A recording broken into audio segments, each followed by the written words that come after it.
Centrafrique. La psychose de la menace présumée ou réelle de coup d'État présage-t-elle de l'amorce du processus de fin de règne? Bangui, le 20 juin 2026, CNC. Depuis son accession à l'indépendance dans les années 60, la République centrafricaine connaît les périodes les plus troubles et sombres de son histoire politique.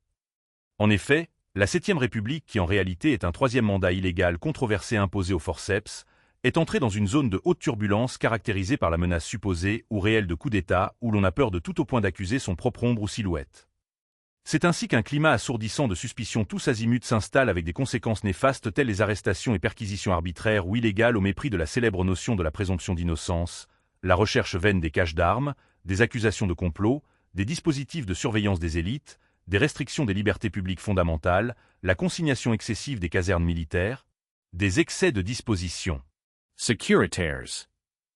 Bref, le pays vit dans la hantise de coups d'État et de la chasse aux fantômes. Fort de ce qui précède, le pouvoir de Bangui devenu paranoïaque qui voit les coups d'État partout ne s'occupe beaucoup plus à désamorcer les supposés coups d'État ou complots en préparation que de créer les conditions nécessaires pour répondre aux besoins primaires et vitaux de la population. À ce stade, il apparaît important de souligner que ce climat de suspicion permanente de coups d'État affaiblit drastiquement l'élan démocratique, installe une relation de méfiance envers l'armée nationale, favorise la fuite galopante de capitaux et décourage les éventuels investisseurs ainsi que les partenaires au développement. Face à un pouvoir qui n'est pas comptable de ses faits et gestes devant son peuple, le citoyen lambda s'interroge.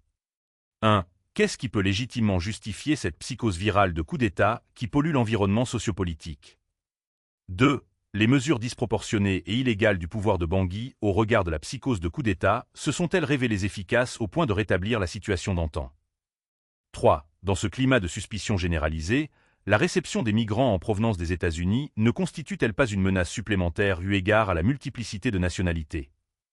4. Dans le contexte de la réception des migrants en provenance des États-Unis, pourquoi une décision de cette envergure qui engage la vie de la nation est prise avec une certaine légèreté sans un débat national ni la consultation des représentants du peuple? En tout état de cause, ces différentes menaces supposées ou réelles de coups d'État génératrices de tensions électrostatiques qui se baladent librement et allègrement dans la stratosphère finiront par se réaliser pour restaurer la démocratie et l'état de droit au bénéfice du peuple souverain.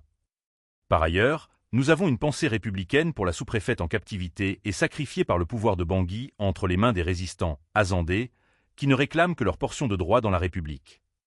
Enfin, il faut souligner que ce qui est fabuleux dans le mensonge érigé en mode de gouvernance de la 7e République, c'est que le président de la République et son gouvernement peuvent mentir à tout un peuple sauf à eux-mêmes. Nous vous rappelons qu'on ne gère pas un peuple sans pour autant lui expliquer comment on le gère. Alors donnez des explications au peuple sur le contrat signé avec le président américain pour la réception sur le territoire national des migrants expulsés des États-Unis.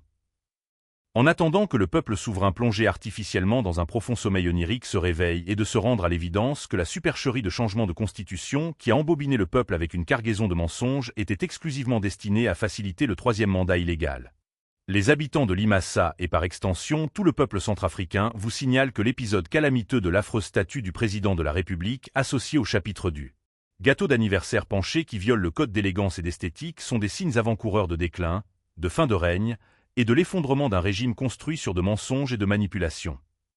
Lorsqu'un pouvoir fait peur à tout le monde et par la même occasion commence à avoir peur de tout le monde, c'est inévitablement la fin. Monsieur le Président, n'attendez pas que la huée populaire et la clameur de la rue vous poursuivent pour comprendre que le moment de libérer le fauteuil présidentiel est arrivé. Alors, en conséquence de ce qui précède, il apparaît judicieux et dès maintenant de démissionner avec honneur, Monsieur le Président, pour ouvrir la voie à une transition politique consensuelle afin de donner une chance à la nation de se reconstruire non sur des ruines, mais sur de basses scènes. Mais attention, ne le dites à personne. Si on vous demande même avec insistance, ne dites surtout pas que c'est moi depuis Limassa. Limassa le 20 juin 2026. Bernard Salembi Daudou. Juriste, environmentalist.